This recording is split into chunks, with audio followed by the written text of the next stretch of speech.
На плоштадот Македонија во Скопје во тек се подготовките за посетата на папата Франциск. За овој настан ќе има посебен режим на движење на пешаци и автомобили во центарот на градот.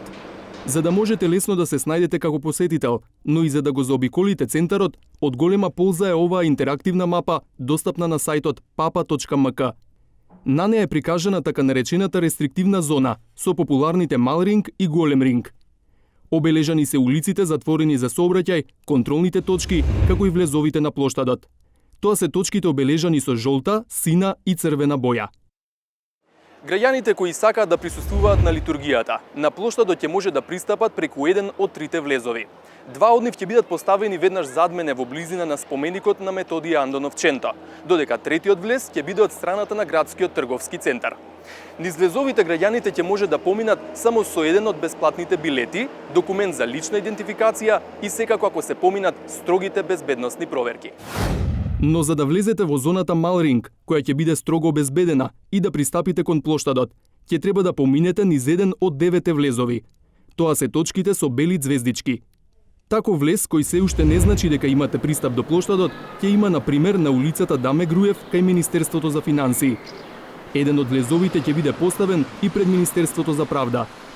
За да ги поминете овие безбедносни проверки, ќе ви треба документ за лична идентификација, лична карта или пасош. На мапата со црвени линии се обележани улиците затворени за сообраќај. Например, затворен ќе биде булеварот Филип II, заедно со мостот кај Холидей Ин, улицата пред Собранието и кон Рекорд. На денот на посетата, сите паркинзи на општина Центар и градски паркинг ќе бидат бесплатни. Се препорачува да се користи градскиот превоз.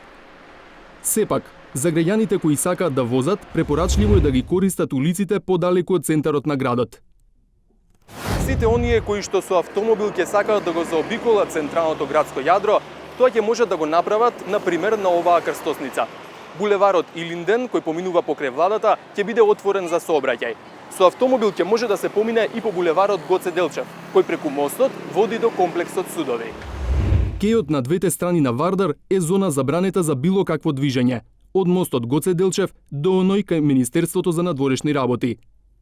Тоа значи дека на плоштадот Карпошово восстание ќе може да се движат пешаци, но од таму ќе нема никаков начин да се премине Вардар, затоа што камениот и останатите пешачки мостови ќе бидат затворени. Посебниот режим ќе важи од 6 часот наутро до 19 навечер.